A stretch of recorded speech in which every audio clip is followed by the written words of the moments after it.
No ano de 1976, três criminosos sequestraram um ônibus lotado de crianças. E para deixar essa história ainda mais macabra, os sequestradores enterraram todas as crianças vivas enquanto tentavam negociar com a polícia. O episódio, que foi chamado de Sequestro de Chowchilla, é considerado um dos mais terríveis sequestros em massa dos Estados Unidos. E como esse caso termina? Vamos com calma, que eu conto todos os detalhes para vocês. Mas calma. Antes de eu ir direto ao assunto, deixa eu contar a breve história dos três homens que cometeram esse crime. Nascidos em algum momento da década de 50. Frederick, James e Richard eram jovens que tinham uma vida cercada de privilégios e tinham sido criados nos bairros mais ricos da cidade de São Francisco. O pai de Richard e James, que eram irmãos, trabalhava como podólogo, enquanto o pai de Frederick era um empresário que possuía e administrava uma infinidade de negócios, incluindo uma pedreira que ficava perto da cidade. Richard e James conheceram Frederick por acaso, enquanto conversavam com um amigo em comum. Um dos assuntos que os amigos gostavam de conversar era sobre filmes. Em uma dessas conversas, os três amigos debateram sobre o filme Perseguidor Implacável. Nesse filme, um policial tenta rastrear um assassino psicopata antes que uma garota sequestrada seja morta.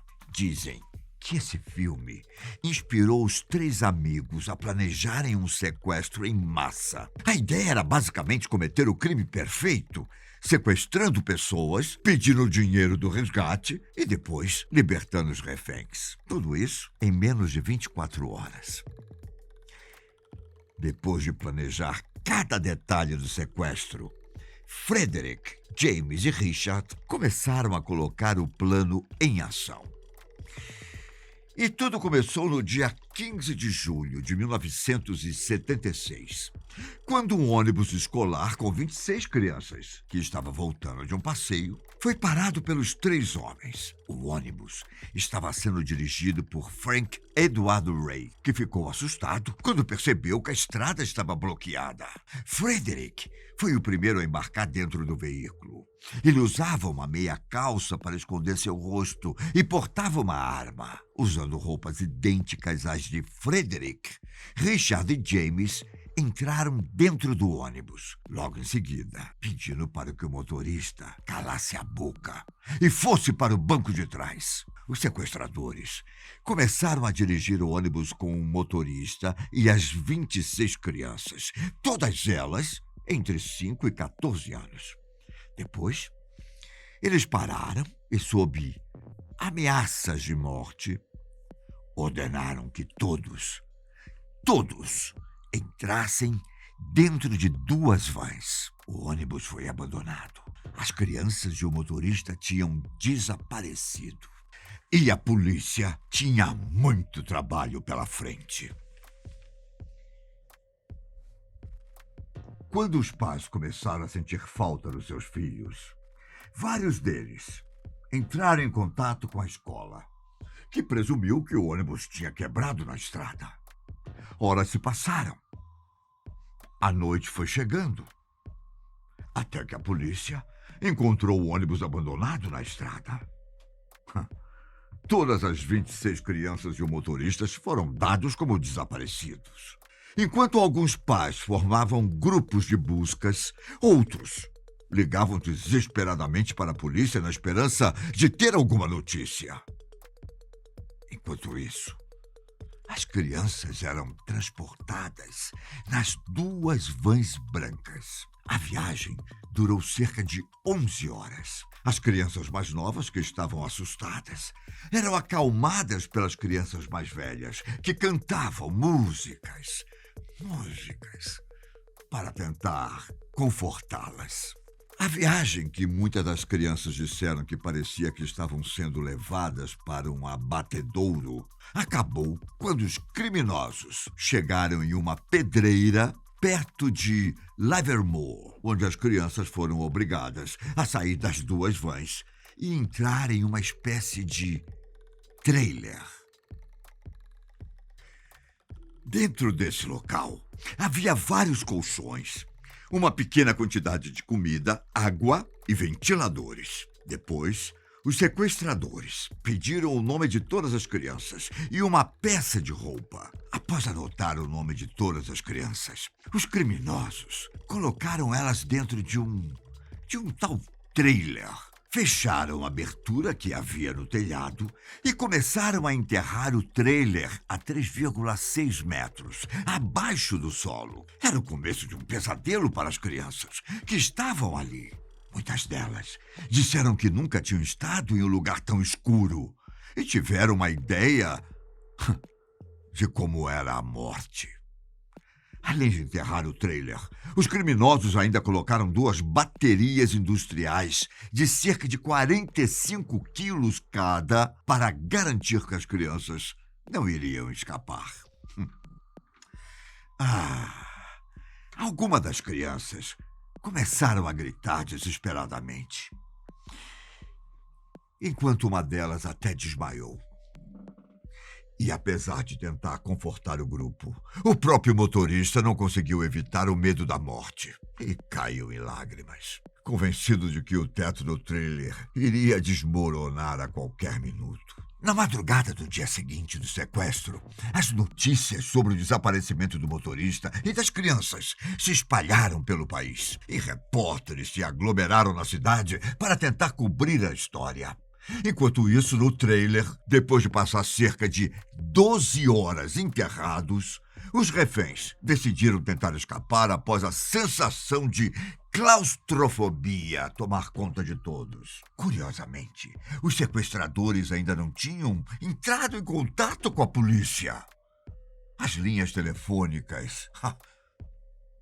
Parece até piada. As linhas telefônicas da cidade e da polícia estavam tão ocupadas com as ligações da mídia e das famílias que os sequestradores não conseguiram entrar em contato com as autoridades para pedir o resgate. E mesmo que o motorista e as crianças estivessem com medo de morrer, os sequestradores não tinham essa intenção. Tudo o que eles queriam era o dinheiro do resgate, cerca de 5 milhões de dólares. Depois de dezenas de tentativas de entrar em contato com a polícia, os criminosos decidiram descansar e resolver tudo no dia seguinte.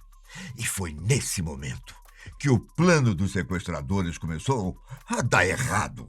Michael Marshall, uma criança de 14 anos que estava com os reféns, disse ao motorista que não iria morrer ali naquele buraco. Com a ajuda de Frank e das outras crianças, ele começou a empilhar os colchões dentro do trailer para tentar chegar ao teto. Depois, ele usou algumas ripas de madeira para tirar uma placa de aço que estava obstruindo a saída. Depois, Frank conseguiu derrubar uma das baterias que estava em cima da tampa. Como eles conseguiram abrir uma brecha na saída do trailer, Frank e os garotos mais fortes começaram a tirar parte da terra, até abrir um buraco grande o suficiente para uma criança passar. Depois de 16 horas agonizantes embaixo da terra, Frank e as crianças finalmente conseguiram sair do trailer.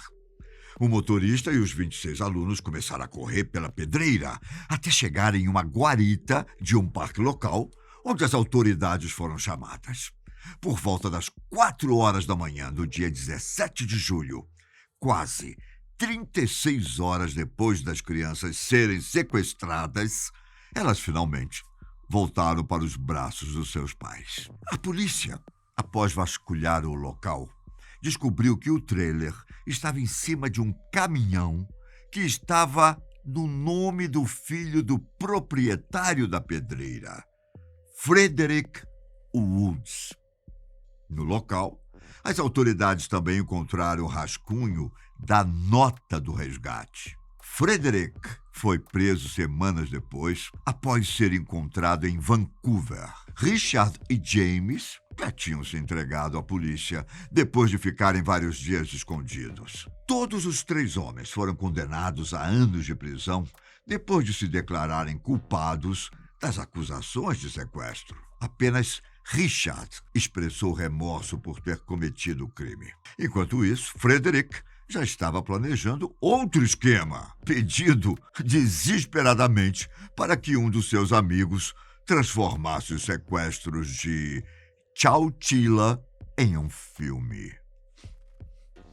Os irmãos Richard e James conseguiram liberdade condicional em 2012 e 2015, respectivamente, mas Frederick Woods continua atrás das grades. Após ser libertado, James foi o primeiro a dar alguma explicação sobre o que os motivou a cometer o crime. Curiosamente, apesar de serem filhos de pais ricos, os 3 jovens tinham dívidas financeiras e precisavam sequestrar várias pessoas para conseguir uma quantidade considerável de dinheiro.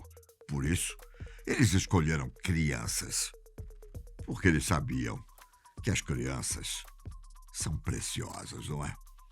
E ninguém hesitaria em pagar o resgate. E apesar de todas as crianças terem sobrevivido, as consequências do sequestro as atormentam até hoje. Na audiência de liberdade condicional de Frederick em 2012, as vítimas do sequestro descreveram o sofrimento que ainda sentiam 39 anos depois do crime. Em um discurso em que expressaram seu desejo de que Frederick Woods nunca se tornasse um homem livre. Em outubro de 2019, ele teve sua liberdade condicional negada pela 19ª vez.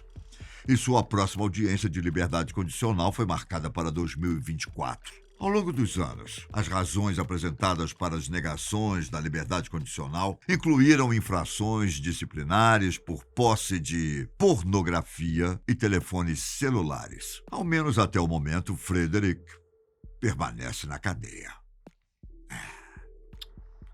Que terrível essa história, não é?